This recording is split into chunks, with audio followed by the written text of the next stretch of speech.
Just how good of a wide receiver did West Virginia get in Justin Robinson, the transfer from Mississippi State? We're going to find out, and we're going to do that right after this word from our sponsor. Ladies and gentlemen, this episode is brought to you by Dutch Miller Automotive, where friends and family pricing means you get the best deal right up front on any new or pre-loved vehicle in stock every time. With brands like Chevrolet, Chrysler, Dodge, Jeep, Ram, Kia, Hyundai, Ford, GMC, Buick, and Subaru, the Dutch Miller Automotive family is always growing and ready to put you in the car or truck you've been searching for. Check out our inventory across West Virginia at DutchMillerAuto.com or come in today to the home of friends and family pricing, only at a Dutch Miller Automotive store near you. What is up, and welcome in. Make yourself comfortable, belly yourself up to the bar, because you have landed yourself at another episode of Couz's Corner. Let me pour you out a shot of top shelf college football content. And today on tap, I have someone here to help me pour out that top shelf content. And he covers the Mississippi State Bulldogs, and his name is Stefan Krajisnik from the Clarion Ledger. Stefan, how you doing today? I'm good. How you doing, man? I appreciate you having me on. Doing well. I appreciate you coming on, taking time out of your day to join us here and chat a little bit about college football. Yeah, no, absolutely. It's always fun talking some college football, and as we get ready for fall camp and the regular season right around the corner, it's always a fun time of the year. Right. Yeah, it's I was telling a friend of mine, I don't know, a couple weeks ago, it's like as soon as basketball season ends, which for West Virginia, unfortunately, it ended early. My mind automatically kind of starts shifting towards football, So, and I'm kind of there, so I'm ready. I can't wait for the season to get started. But let's dive right in, man.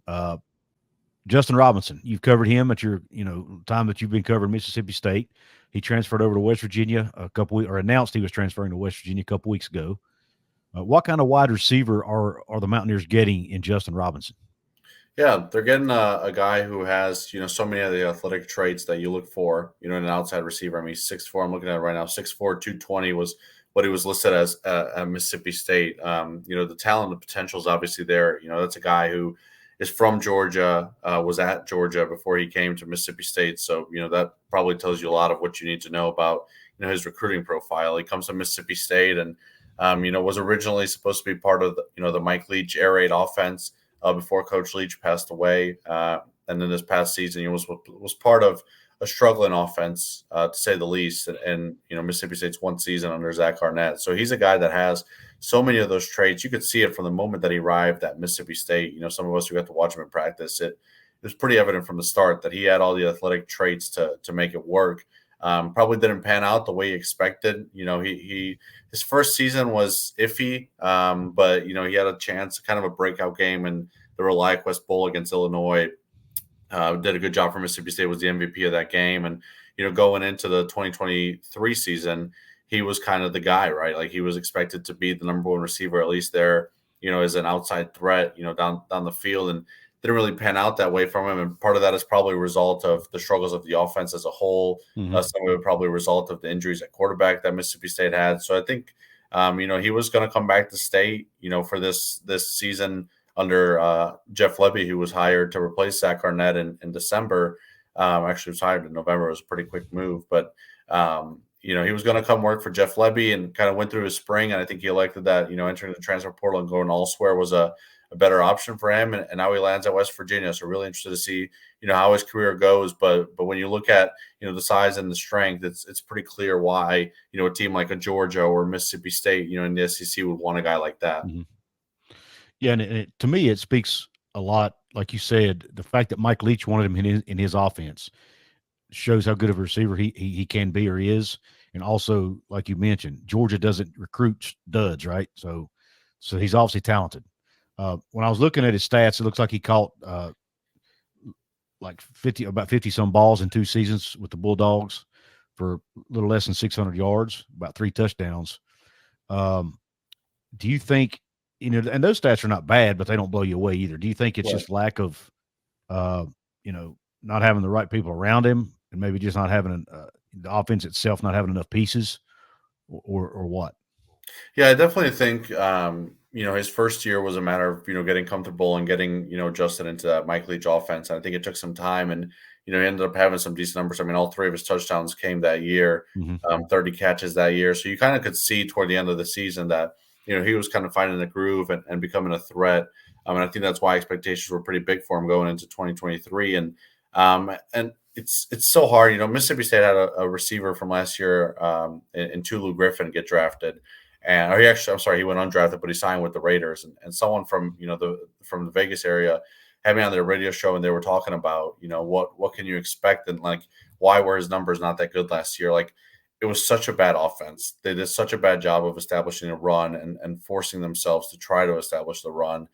They did a very poor job of taking deep threats and getting receivers open down the field. It was such a predictable offense. You could kind of tell what was coming. And it was like, it felt like everyone in the stadium knew what was coming, except for the people calling the play thought that they were being deceptive. So it was just such a bad offense. It's so hard to kind of really tell how much some of these players struggled, right? Like Will Rogers is a guy who, at quarterback in Mike Leach's offense, set so many records, passing records in the SEC, and he has an awful, 2023, and it's, maybe some of that is a result of a new offense, but, can you judge a guy just based off of what he did in a year where, they had the worst offense in the SEC? So I think that's what's interesting about Justin Robinson this year is can he have a breakout year if he has, the help around him and the play calling around him to really be deceptive and open things down the field. Otherwise, it becomes a very one-dimensional offense and a very easy offense, and it's easy to defend for defenses. And I think he kind of fell into that trap this past year at Mississippi State. That makes sense. And what I like, Neil Brown is an air raid guy. He came from the air raid tree, right? Same tree Mike Leach came from. Now, he's obviously not Mike Leach. He doesn't air it out near as much. Matter of fact, West Virginia has evolved into a run-first team with a run-first mentality with Garrett Green at quarterback and, the really good backfield of C.J. Donaldson, Jaheim White, Jalen Anderson. But he does like to open up the passing game at times. I mean, matter of fact, that's one of Garrett Green's strengths is throwing the deep ball. So I think, me personally, that's the kind of receiver Neil Brown needs is the kind of guy that Mike Leach would want, right? Because he does like to take the top off the defense. And I think Robinson is the type of guy that can do that. I agree. I agree 100%. Yeah. I think it's interesting too. Like you talk about Neil Brown, like there's not a lot of people who run the air raid the way that Leach did. I mean, like Leach, you could argue he is the tree to the air raid. And you see guys like Lincoln Riley and, even Kalen DeBoer, what he did at Washington, like there's a lot of air raid concepts in what they run. They run the ball a lot and they're successful. Josh Heupel at Tennessee is very successful running the ball, but so many of those concepts, when you break it down, it's as simple as, this route in the air raid. So I think that kind of would help Justin Robinson kind of, having a coach like that says, okay, here's what we're calling, here's what the play call is. But, for you running this route, think about it as this in the air raid, like simplify. I feel like it's a very easy offense for him to adjust to because when he simplifies it, he's going to say, oh, I remember running that in Mike Leach's offense. Mm-hmm. Absolutely. A lot of the terminology is probably going to be the same, I would imagine. Yeah, you're definitely going to have some crossover there, no doubt. Yeah. Real quick, Stefan, before we get on to our next topic, why don't you let everybody know where they can find you and your work? Yeah, cover Mississippi State for the Clarion Ledger at the clarionledger.com. And all our work, you follow our stuff on Twitter. I'm at SKRAJISNIK3. And for those of you watching on YouTube, you can see it on the screen. Early in the show, I actually had it up wrong. I realized I had misspelled your Twitter handle, but I went back and fixed it. But you can see it on the screen now. He spelled it out for you. So go check him out on Twitter, X, whatever you call it today. And then also you can find him, like you said, over at clarionledger.com. Does good work over there covering the Bulldogs. Now let's talk real quick about I do have one more question about Justin Robinson before we move on. It's my understanding he has 2 years of eligibility. Is that correct? I believe so. It's always a little bit confusing with the COVID, right. The COVID extra year and stuff like that. Let me give this a look real quick because he had 2 years at Georgia and 2 at. I believe he would still have a COVID year left because he came in 2020. So I think this would be kind of his red shirt senior year would be this upcoming season. And then he would have another year of COVID eligibility. Right. That's what I thought too. But I wanted to make sure, from the Mississippi State side that was accurate.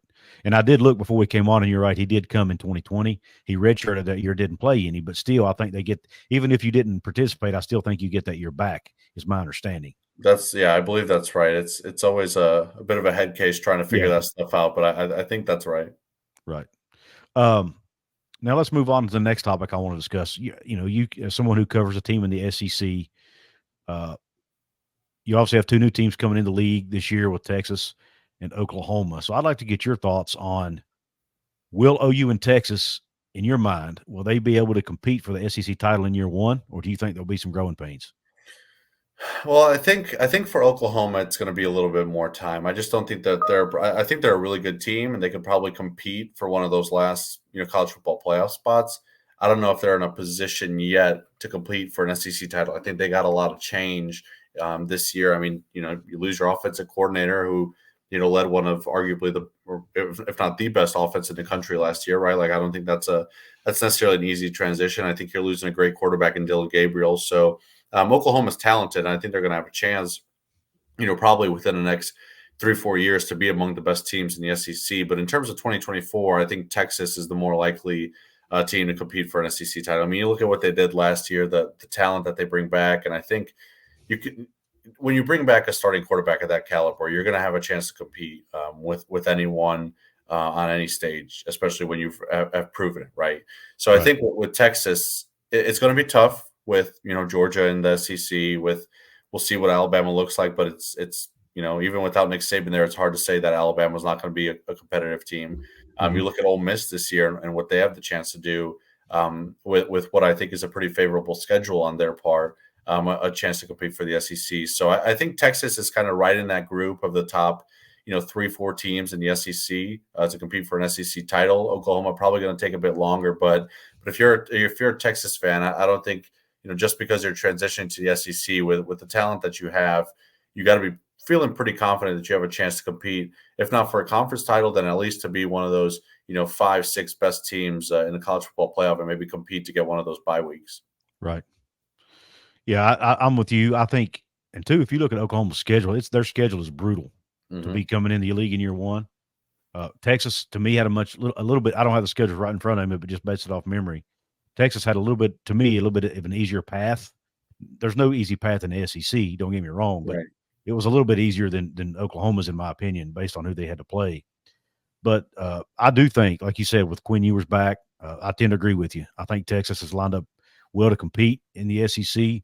Oklahoma, I think Oklahoma. I don't think they're going to be a bad team. I think they'll be competitive in games, but I think if they can win, 8-9 games, that, to me, if I'm an Oklahoma, I know Oklahoma fans want more than that because they expect more than that, and that's what they're used to. But to me, from the outside looking in, if Oklahoma can win 8 or 9 games in year one in the SEC, I think that's a good year for them. In my opinion. Oklahoma plays Ole Miss this year too, and I think that's maybe one of the more underrated games on the schedule. I think, if those teams are both kind of on that fringe there of 8, 9, 10 wins, I mean, that's the difference between making the playoff and not, right? Like if you're looking at Oklahoma and Ole Miss and saying, okay, I feel pretty good that they can both win, 8 or 9 games. Well, getting that 10th game against one of, getting in that game could be the difference between making the playoff and not. So I think that's a big game that, we could look back on in December and say, man, if Oklahoma had won that game, they'd probably be in the playoff. Or you're saying, oh, if Ole Miss had won that game, they'd probably be in the playoff ahead of Oklahoma. I think that's definitely a big game that a lot of folks should have circled on their schedule for the kind of the latter end of the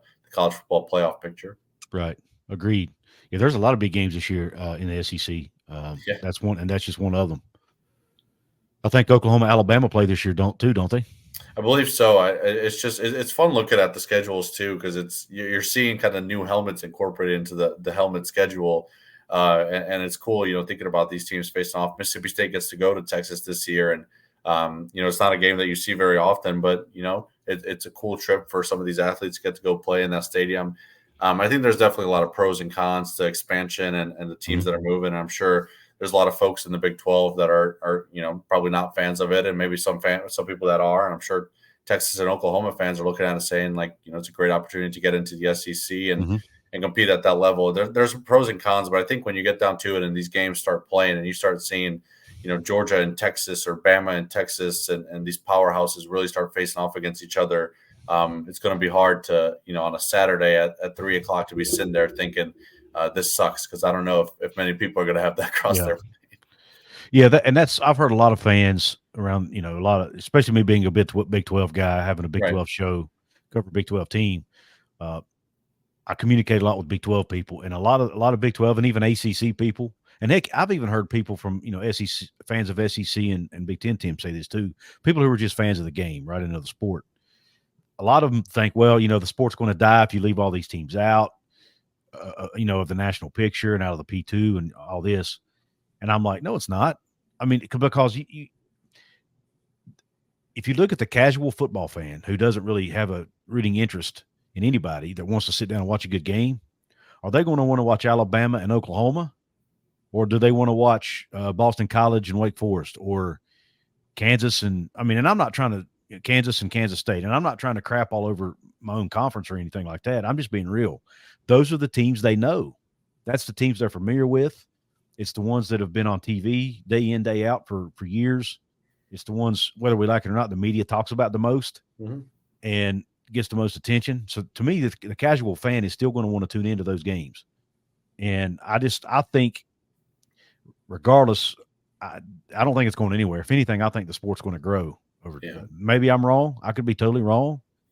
But I think there's a lot of casual fans out there who don't really care about realignment. They just want to watch a good football game.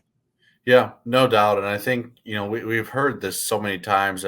You heard it when NIL started being a thing, when the portal started being a thing of, college sports are getting ruined and college football is getting ruined. And yet ratings seem to be going up every year. Mm-hmm. People seem to be, they're still watching because once August 31st comes around this year, you kind of stop thinking about NIL and the transfer portal, right? It floods the offseason, and I get it. It sucks when, your favorite team is losing their best player every year because, Alabama's, got interest in him or something like that. I understand that. I get it. But when the games come on, it's going to be easy to kind of flush that stuff and enjoy it. And, when NIL started, everyone was saying that, it's going to make it easier for Georgia and Bama and Texas to lead the way. And it's like, when has college football not been like that? when has college football not been where Georgia and Alabama are the two best programs, or Michigan or Ohio State, right? Like, I think, from the competitive standpoint, if anything, it's going to be as great as it's ever been, because you're going to have those 4 or 5 powerhouses, in the playoff. But also now you're talking about a team like Liberty being a college football playoff team. You're getting a guaranteed spot if they win the G5. You're talking about an Ole Miss or Missouri this year having a chance at making the college football playoff. So I think despite all the bad that maybe is going on, it's also going to be an awesome sport this year with the expanded playoff. And I think that once the game starts, a lot of people are going to be watching. A lot of people are going to be interested. And it's going to be easy to forget about what we went through, from December through, early August. Yeah, agreed. Again, folks, I'm talking here with Stefan Krajisnik. He covers Mississippi State Bulldogs, obviously SEC team. Started out the conversation talking about Justin Robinson, the new receiver coming over from the Bulldogs, transferring over to the Mountaineers. Now we're going to move on. I just want to get, as someone who covers a team in the SEC, what is the temperature around realignment? Like, are Mississippi State fans excited to have Oklahoma and Texas coming into the league, or do they really not care? What's kind of the temperature around Mississippi State about that?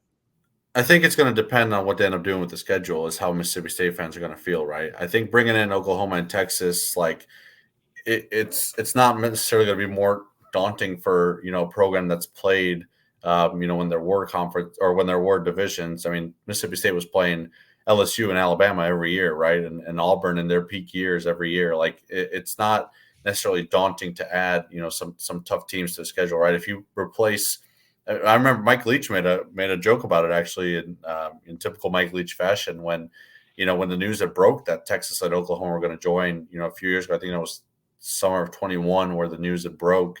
And soon after that, someone asked him, he's a guy who's in the Big 12. What are your thoughts on Texas and Oklahoma coming in? And he was like, I mean, if you take LSU and Alabama off my schedule and replace them with Texas and Oklahoma, I'd be thrilled, right? So it's like it's nothing new necessarily for Mississippi State in terms of level of competition. But if you're going from 8 SEC games to 9 SEC games, now it gets a little bit different, right? Because for a team like Mississippi State that it's rare, it's never happened that Mississippi State goes 11 wins, 12 wins, right? But Mississippi State has shown, even in recent history, that they can win 9 games in a season. And 9 games, I mean, you think about those Dak Prescott teams of what Mississippi State did, like, number 1 in the college football playoff poll the first time it was released, Mississippi State can be a team that competes to make the college football playoff. And when you Mhm. make the college football playoff, whether you win a game or not is very beneficial for your program. It's going to change a lot for your program.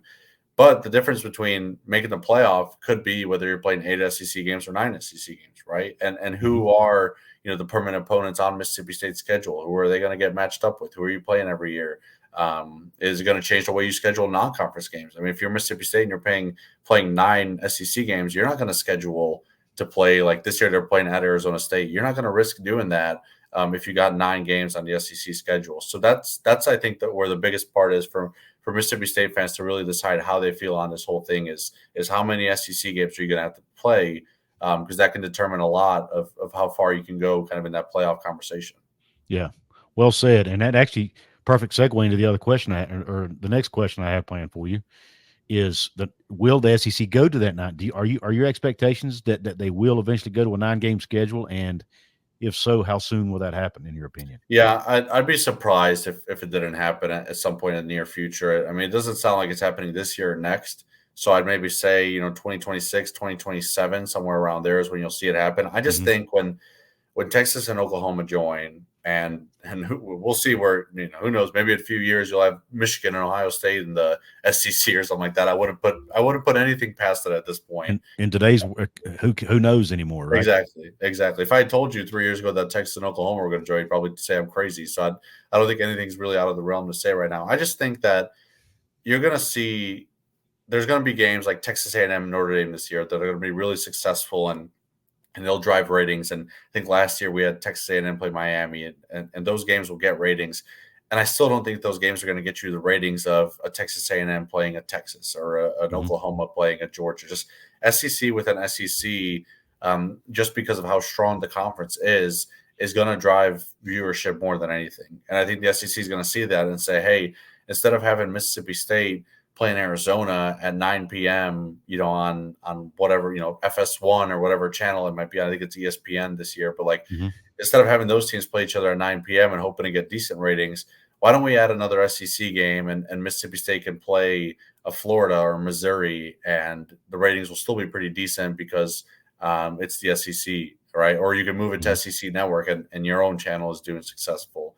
I just think that there's so much benefit from having financially another SEC game on the schedule, because you look at it this year. Let's say, I don't know everyone's schedule off the top of my head, but let's say Georgia, they don't play Auburn this year, but next year if you add Auburn to the schedule, you have 8 games of Georgia football plus another one against a really good SEC team. Like that's another game that's just going to drive ratings, right? So I think at the end of the day, the money is there so much when it's SEC versus SEC. And it's hard to imagine that they don't go that route. Maybe I'm wrong, but I just don't see it. I just don't see it being 8 games much longer. Do you think the key is getting ESPN to it's my understanding that Greg Sankey and the SEC teams are wanting ESPN to pay them more for that extra game. Is that part of the conversation, you think? I think so. I mean, money is going to drive it all, right? And ESPN with the power that they have with the college football playoff, being on their platforms, and they just added TNT to that. I mean, there's so much TV money to be had where, I mean, if you're the SEC and you're saying, well, you're going to get a whole lot of money from airing more SEC games on your networks. And now, ABC being in the mix more and TNT and ESPN and all that, like there's so much money to be made. And I think if the SEC is probably looking at it saying, maybe that's why they're being more patient. They're saying like, all right, we're adding Texas and Oklahoma right now. That's going to make a jump. We're going to show you how much of a jump that's going to make. And in 2-3 years, you're going to want more of those games, even if it's just one more game, one more week of SEC on SEC. It's hard to imagine that there's not going to be a lot of money involved to say, yeah, we'll give you more games, but you give us more money. And I think at some point, both sides are going to see the value of a trade-off like that. Yeah, agreed. Now, that actually will impact my team if that happens, or could impact my team, because West Virginia has 3 SEC teams on their schedule going forward. They have Alabama, a home and home against Alabama in 26 and 27. That could potentially get dropped if the SEC goes to 9. And then they have a season opening game at a neutral field against Tennessee and Charlotte scheduled for 2029. I think it's 29. So all 3 of those games could potentially get dropped if the SEC goes to a 9-game schedule, because I don't see them dropping the FCS game because it's a guaranteed home game, right? Mm-hmm. And I don't see them dropping the G5 game because, again, like you mentioned earlier, they're adding another SEC team, which is going to be another tough game. So why would you want to keep the non-conference Power 5 team on the schedule, right? Or at least let's assume you have 2 of those. Why would you want to keep one of those? Drop one of those instead of dropping the G5 or the FCS game, right? So, and to be honest, I think, and I'm reading between the lines, but I think West Virginia would actually be okay with that happening because they've been playing 2 Power 5 teams now for the past several years out of conference. Mm-hmm. And to be honest, it's not been great for the program because the program has been kind of in rebuilding mode to a degree, and it's made it tougher to rebuild because they've got that extra P5 game on the schedule. And, it's probably kept it from going to a couple of bowl games and getting that extra practice in. And, and obviously confidence, when you see an extra win on the board, it's confidence builder for them, mm-hmm. for the team and for the program. So I think they're wanting to do away with one of those additional P5 games every year in the future. At least that's what they've said so far. And they're not going to want to drop the Pitt game. They want to keep the regional games on the schedule for obvious reasons. So I got a feeling if the SEC does go to 9 games, that those 3 games against the West Virginia has against Alabama and the one against Tennessee will get dropped. And, that's just my thoughts on that. So those scheduling that could have an impact across college football, not just in the SEC. You'll see it, no doubt. I'd be stunned if teams really held on to, unless it was a situation where it's a regional rivalry. I know, OU and Oklahoma State, they're not gonna keep going with Bedlam. But let's say they were, that's maybe a rivalry that stays, outside the conference schedule, mm-hmm. even in a 9-game schedule. But I just don't see it happening. Like Mississippi State, I think they have future games with Washington State. I'd be stunned if those games end up getting played if it's a 9-game schedule, just because of, for a team like Mississippi State, most years, you just want to get to a bowl game, right? Try to get 7-8 wins. That's going to be really hard to do when you're playing 9 SEC games, so you can't really afford to lose a non-conference game. It already kind of feels that way where, if you're going to be guaranteed a spot in the bowl, you can't really afford to lose a non-conference game. So it's tough, scheduling a Power 5 game in the first place. You got to be selective with how you do it. And I just think for a bigger team like Alabama doesn't want to risk losing a game to West Virginia because it's still going to be the scenario where if you have 3 losses, it's going to be hard to get into the college football playoff. If you're 9-3, it's going to be tough to get in. So if you're looking at a 9-game SEC schedule and you're saying, well, you're playing Georgia, Texas, and Oklahoma all in the same year, that could be 3 losses right there. You can't afford a 4th loss. You're not getting in. 9-3, you might get in. 10-2, you're probably in. So if you're a team like Bama, you're looking at probably that West Virginia game and saying like, hey, sorry. And I'm sure Bama thinks that they could beat West Virginia. I mean, Bama probably thinks that they could beat anyone on the schedule. Right. But it's just not worth the risk, right? It's not worth the potential of losing a game and having your whole season ruined by a non-conference game that you didn't really have to schedule. And also not even, and that's a great point, and I agree with it. And not only that, look at it's a lot harder on your team physically, than playing an FCS game, for example. And if you've already got to play an extra SEC game, you're going to need your guys healthy. And, there's a high risk for injury when you play those tougher Power 5 opponents, whereas if you're playing an FCS team, they're probably going to get a chance to rest a lot during that game. Right. And you kind of save them for the SEC schedule. So, I think we're going to see a lot of these non-con games fall off when they do go to 9 games, and it'll be interesting to see what West Virginia does if that happens. What West Virginia does and who they fill it with, because the Big 12's already at 9 conference games, right? So, right. And I don't see him going to 10. I mean, who knows with Brett Yormark? He's an outside the box guy, but I don't see him going to 10 conference games necessarily. But who knows? But even if they don't, West Virginia's going to have to find a group of 5 school to play somewhere on somewhat short notice. In the scheduling world, 2 to 3 years out is short notice. Yeah, exactly. I mean, you could see games getting scheduled for like 2030 right now if you're paying close attention. 2035. Oh, yeah. It's these teams look ahead, and it's going to be interesting to see what the terminology looks like, right? Like teams were able to get out of non-conference games in 2020 without having to pay anything because of obvious reasons with the pandemic. Like, if Alabama calls West Virginia and says, "Hey, we want to cancel this game," and West Virginia is going to say, "All right, you got to pay to do it," because you could, because you're looking at Bama's schedule saying, "Well, you got this game against South Florida. Why don't you cancel that?"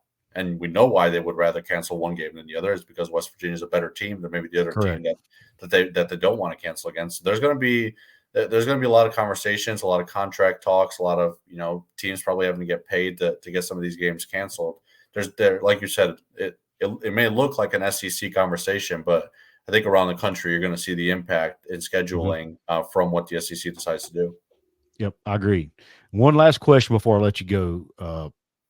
Since you're a Mississippi State guy, or you cover Mississippi State, I should say, you've obviously been around Mike Leach. You've got to cover Mike Leach a little bit. And the timing's ironic because College Football Hall of Fame ballot came out this week. What were your thoughts on Mike Leach not being included on that ballot? My thoughts from the moment, when he passed and it became clear that he wasn't going to get enough wins or have the winning percentage to be on the ballot was immediately that it's a bogus decision. And it's one that there should be an exception. It really shouldn't be much of a conversation, in my opinion, because to me, a Hall of Fame in any sport is not solely based on wins and losses, or at least not wins and losses with no context. First of all, you got to look at where he coached and the success that he had. He coached at Texas Tech, Washington State, and Mississippi State, and had exceptional careers at all three spots. Yep. Had his last season at Mississippi State, they ended up winning 9 games. He coached for 8 of those wins, and that doesn't happen at Mississippi State. Winning 9 games, it's only happened a handful of times in program history. At Washington State, I mean, you had like who had circled on their schedules a 9 p.m. Central Time, a 10 p.m. Eastern Time Washington State game. That never happens. And when he was coaching there, you had to watch because those teams were so good, so fun to watch. At Texas Tech, I mean, the stuff, that speaks for itself, the career he had at Texas Tech. He's 1 or 2 percentage points in terms of winning percentage away from, being eligible for the Hall of Fame. But he changed college football. He changed the NFL.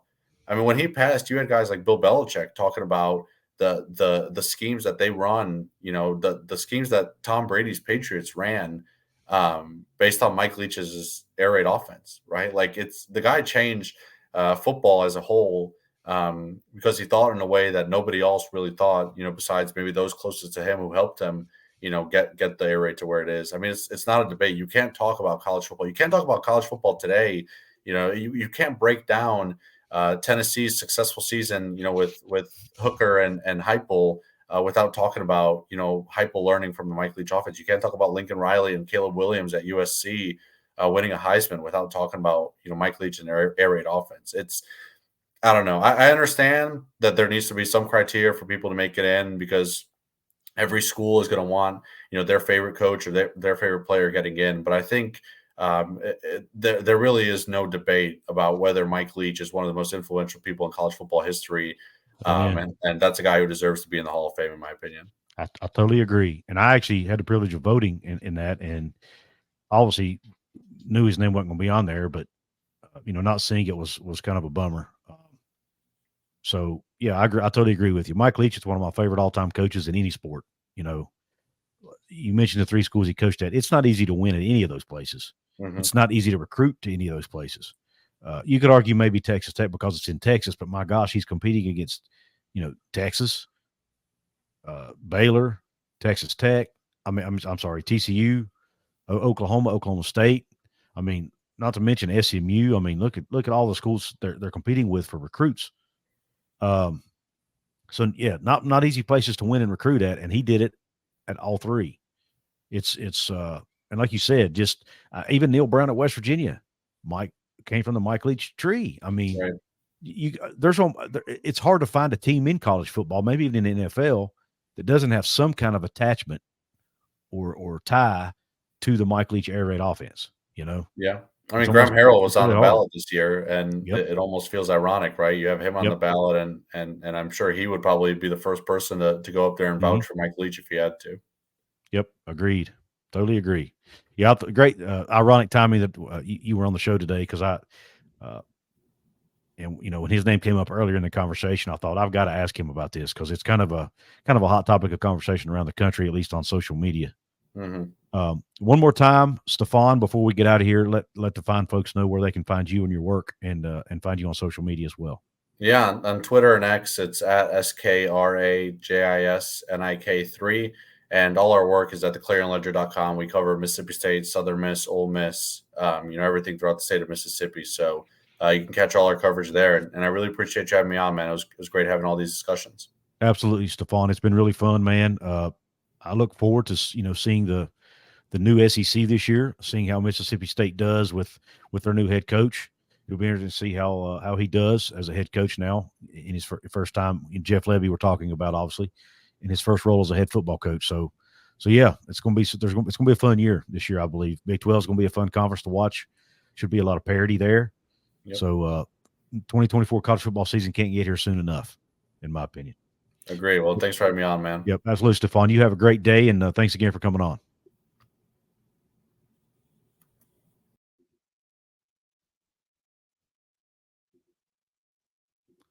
Well, folks, I hope you enjoyed my conversation with Stefan Krajisnik from the Clarion Ledger, who covers Mississippi State. Let me know in the comment section what your thoughts were about Justin Robinson coming to West Virginia, what we expect to see out of him. Let me know your thoughts on Mike Leach getting left out of the Hall of Fame or off the Hall of Fame ballot due to some stupid rule that shouldn't be there. Let me know what you think about Texas and Oklahoma in the SEC. What are their shot to compete for an SEC title in year one? And then just overall your thoughts on those two teams being in the SEC and on realignment in college football and where we're going in the sport. So I thank you for tuning in this episode. Don't forget to like, share, comment, subscribe. Check out more of my work over at couzescorner.com. I appreciate it. Have a top shelf day and Q Country Roads.